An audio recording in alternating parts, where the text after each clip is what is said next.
हाँ जी, नमस्कार सभी को। साइन एजुकेशन यूट्यूब पे आप सभी का स्वागत है। तो आज हम फिर लेके आ गए एक और नई भर्ती जिसका नोटिफिकेशन अभी जारी हुआ है। तो ये जो भर्ती है ये 8वीं 10वीं 12वीं और ग्रेजुएशन सभी के लिए समान है।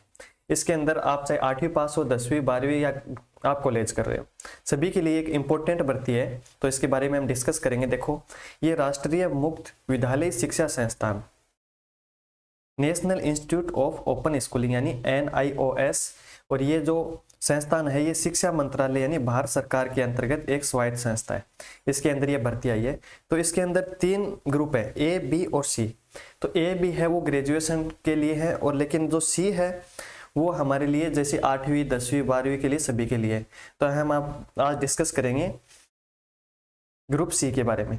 तो देखो, ग्रुप C के अंदर 4 पोस्ट है, असिस्टेंट की, स्टेनोग्राफर, जूनियर असिस्टेंट और मल्टीटास्किंग स्टाफ यानी MTS की।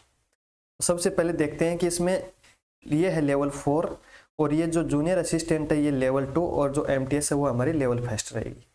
और इसके अंदर पोस्ट रहेंगी 4 पोस्ट तो रहेंगी असिस्टेंट में, स्टेनोग्राफर की 3, जूनियर असिस्टेंट की 10 और मल्टीटास्क यानी MTS की 11 पोस्ट।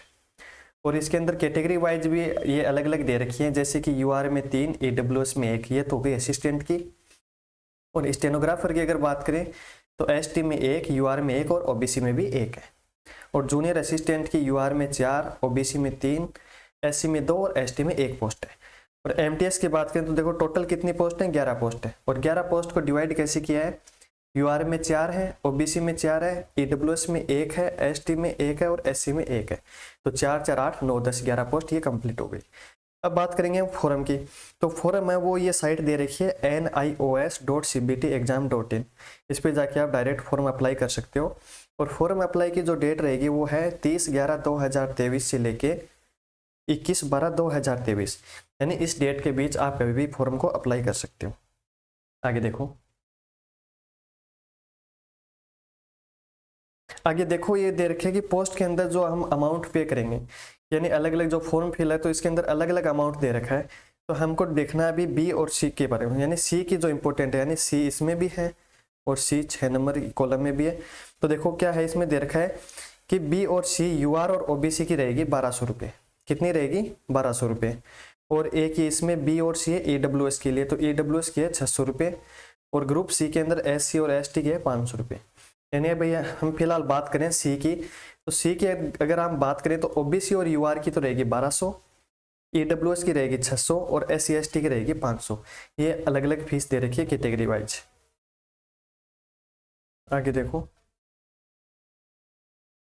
अब बात करें एज की, तो एज के अंदर है वो कैटेगरी वाइज हमको छूट मिल रही है यहाँ पे कि SC ST के लिए वो 5 साल की है, OBC के लिए 3 साल की, और अगर एक्स सर्विस मैन हो ये 5 साल की छूट दे रखी है अलग अलग। और ये नीचे जम्मू कश्मीर अलग अलग राज्यों के लिए अलग अलग ये मेंशन कर रखा है। अब बात करेंगे हम इसमें पे लेवल की और एजुकेशन क्वालिफिकेशन की। तो देखो इसमें क्या दे रखा है, असिस्टेंट की पोस्ट के लिए पे लेवल है वो है लेवल 4, और इसमें सैलरी है 25,500 से लेके 81,100 रुपये तक, और एज रहेगी 27 साल। और एजुकेशन क्वालिफिकेशन की अगर बात आती है तो इसमें क्या दे रखा है, देखो senior secondary from a recognisation board, यानी कम से कम आपको सीनियर सेकेंडरी तो क्लियर होना ही चाहिए। और साथ में क्या दे रखा है कि ऑफिस के बारे में, जो कि प्रोडक्शन है, ड्राफ्टिंग है, नॉलेज ऑफ गवर्नमेंट रूल, यानी ये थोड़ा आपको बेसिक नॉलेज होना चाहिए। और साथ में कंप्यूटर मस्ट है।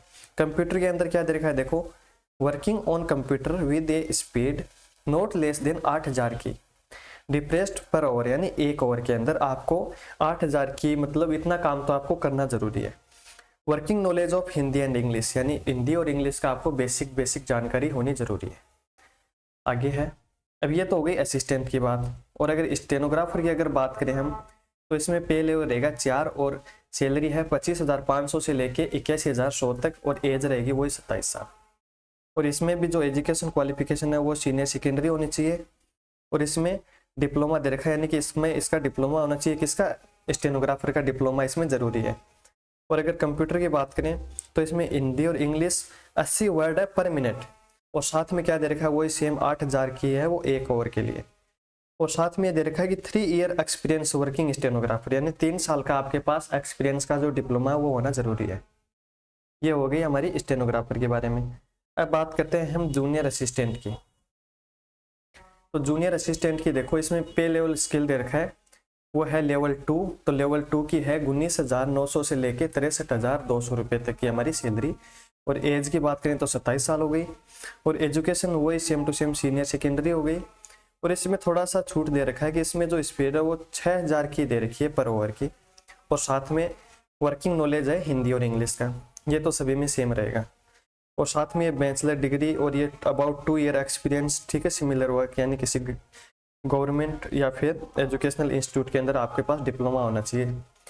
अब बात करेंगे एमटीएस की।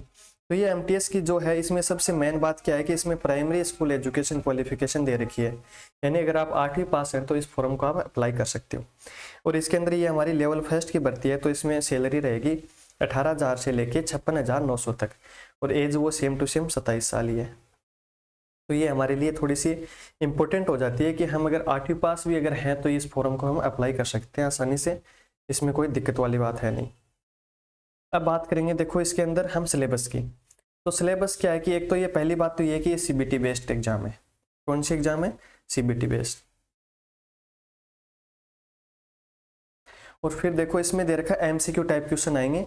अब इसमें अलग अलग पार्ट दे रखे हैं, यानी जनरल नॉलेज है, रीजनिंग है, मैथ है, ऑफिस प्रोडक्ट्स है, और फिर आगे हिंदी इंग्लिश है और कंप्यूटर का है। तो इसमें देखो क्या दे रखा है कि 3 ओवर की एग्जाम होगी, जिसके अंदर 30 क्वेश्चन तो आएंगे और 30 नंबर के आएंगे किसके? जनरल अवेयरनेस के। रीजनिंग की बात करें तो 40 क्वेश्चन 40 नंबर, मैथ की है तो वही 40 क्वेश्चन 40 नंबर, ये 30 और टोटल है वो 180 क्वेश्चन हो गए और 180 नंबर के हो गए, यानी पर क्वेश्चन है वो 1 नंबर का हो जाएगा। और टाइम की अगर बात करें तो वो 3 घंटे का।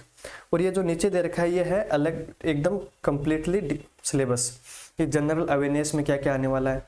तो इसके अंदर देखो वही नेशनल इंटरनेशनल ये इवेंट आने वाली है। इसमें आर्ट और कल्चर का दे रखा है, जियोग्राफी इकोनॉमिक्स दे रखी है, इंडियन की हिस्ट्री दे रखी है, यानी जो बेसिक हम जनरल नॉलेज में जो पढ़ते हैं वो सारा का सारा इसमें आने वाला है। और रीजनिंग की बात करें तो रीजनिंग में भी वही similarity, analogues, problem based solving हो गई, ये फिर एनालिसिस हो गई, और सेम वो का वो है जो हम नॉर्मल जैसे रिलेशनशिप हो गई, कंसेप्ट, ये सारे रीजनिंग के टॉपिक हो गए। और मैथ में अगर बात करें तो मैथ में वही फ्रैक्शन यानी भिन्न, एलसीएम, एचसीएफ, रेशियो हो गया यानी अनुपात समानुपात, परसेंटेज का टॉपिक है, एवरेज है, लॉस और प्रॉफिट है, ये ब्याज का हो गया, टाइम एंड वर्क हो गया, डिस्टेंस टेबल हो गया और ग्राफ्स हो गया। ये जो बेसिक जो 10th लेवल की जो एग्जाम होती है उसी के हिसाब का ये दे रखा है इसमें। और आगे दे रखा है कि test of Hindi and English, यानी हिंदी और इंग्लिश में से आपको एक चूज करना है और उस लैंग्वेज का आपको बेसिक नॉलेज होना चाहिए कि जैसे उसकी ग्रामर में क्या क्या आता है, नॉर्मल ग्रामर, सेंटेंस है, स्ट्रक्चर है, सिनोनिम, एंटोनिम्स यानी विलोम शब्द, समानार्थी शब्द, ये जो हिंदी की अगर हम बात करें वोकैबुलरी, तो ये आपको बेसिक चीज़ इसमें आनी जरूरी है। और अगर ऑफिस वाले इसमें बात करें तो देखो इसमें production, nothing, drawing, knowledge of government of Indian rule, यानी आपको नॉर्मल सा ये इसका अलग से टॉपिक है जो सिलेबस में आपको और दिख जाए। और अगर कंप्यूटर की बात करें तो कंप्यूटर में देखो इसमें सॉफ्टवेयर, ऑपरेटिंग सिस्टम है, इंटरनेट है, नेटवर्किंग है, ये नॉर्मल जो कंसेप्ट है कंप्यूटर की ये आपको आना जरूरी है। तो ये हो गए सिलेबस। और ये किसका सिलेबस था? ये था असिस्टेंट का।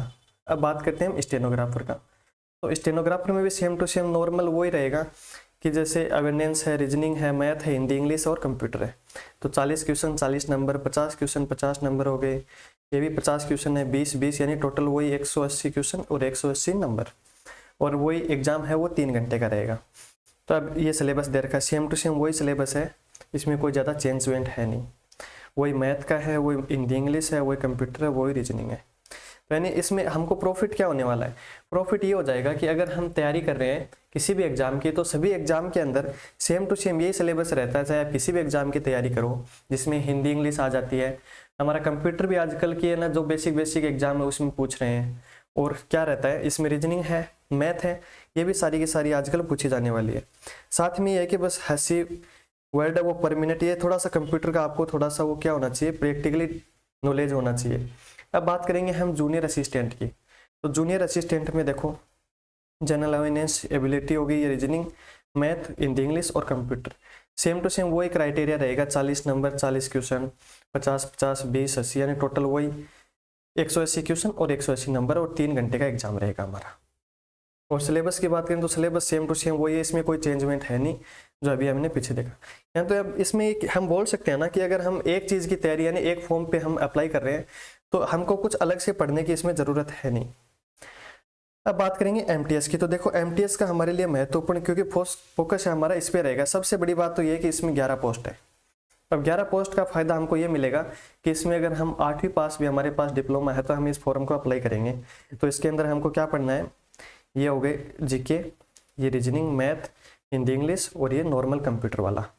तो इसमें 50 इसमें थोड़ा सा ये बढ़ा दिया कि 50 क्वेश्चन है 50 नंबर के। रीजनिंग भी 50 की कर दी, मैथ 30, यानी ये जो तीनों चीज़ें ये तो चाहे आप किसी भी एग्जाम में चले जाओ तो उसके अंदर ये तीनों आपको मिल जाएंगे। हिंदी इंग्लिश की बात करें तो इसमें इतना हार्डली कुछ पूछा नहीं जाएगा। और कंप्यूटर की बात करें तो 20 क्वेश्चन आएंगे, तो यानी टोटल हमारे 180 नंबर और 180 क्वेश्चन हो गए। और वही 3 घंटे का एग्जाम हमारा यहाँ पे भी होने वाला है। और सिलेबस की बात करें तो सिलेबस भी कुछ चेंज नहीं किया, सेम टू सेम वही सिलेबस है। बस इसमें है कि थोड़ा सा लेवल कम हो जाएगा, क्योंकि एमटीएस की जो एग्जाम है वो लेवल फर्स्ट पे है, तो इसकी सैलरी भी कम है, तो उसी हिसाब से क्वेश्चन भी आने वाले हैं, ज़्यादा इसमें हार्ड मैटर आने वाला है नहीं। अब हम बात करते हैं कि इसमें नेगेटिव मार्किंग क्या रहेगी। और ये एग्जाम है वो सीबीटी बेस्ड है, यानी कंप्यूटर बेस्ड होने वाला है सीबीटी का। और अब इसमें क्या है कि देखो जो एमटीएस की है तो उसके अंदर तो ओनली एक स्टेप है कि आप बस एग्जाम क्लियर करो, तो आपको आगे कोई सेकंड स्टेप है नहीं। लेकिन जो बाकी 2-3 एग्जाम थी, जैसे स्टेनोग्राफर हो गई, ये भी हमने देखो ऊपर डिस्कस किया था, ये जूनियर असिस्टेंट है और स्टेनो है, और ये ऊपर कौन सा था, असिस्टेंट का। तो इसके अंदर देखो साथ में ये जो स्किल टेस्ट था, तो ये कब होने वाला है, यानी जो प्रैक्टिकली हमको पूछेंगे वो होने वाला है एग्जाम के बाद में। तो यानी हमारे पास हम बोल सकते हैं कि इसमें 2 स्टेप है। पहली स्टेप कौन सी रहेगी, एग्जाम की, और दूसरी स्टेप क्या रहेगी हमारी, दूसरी स्टेप रहेगी जो हम स्किल है वो स्किल पूछ रहे हैं। तो एग्जाम क्लियर करने के बाद में हम सेकंड स्टेप पे जाएंगे।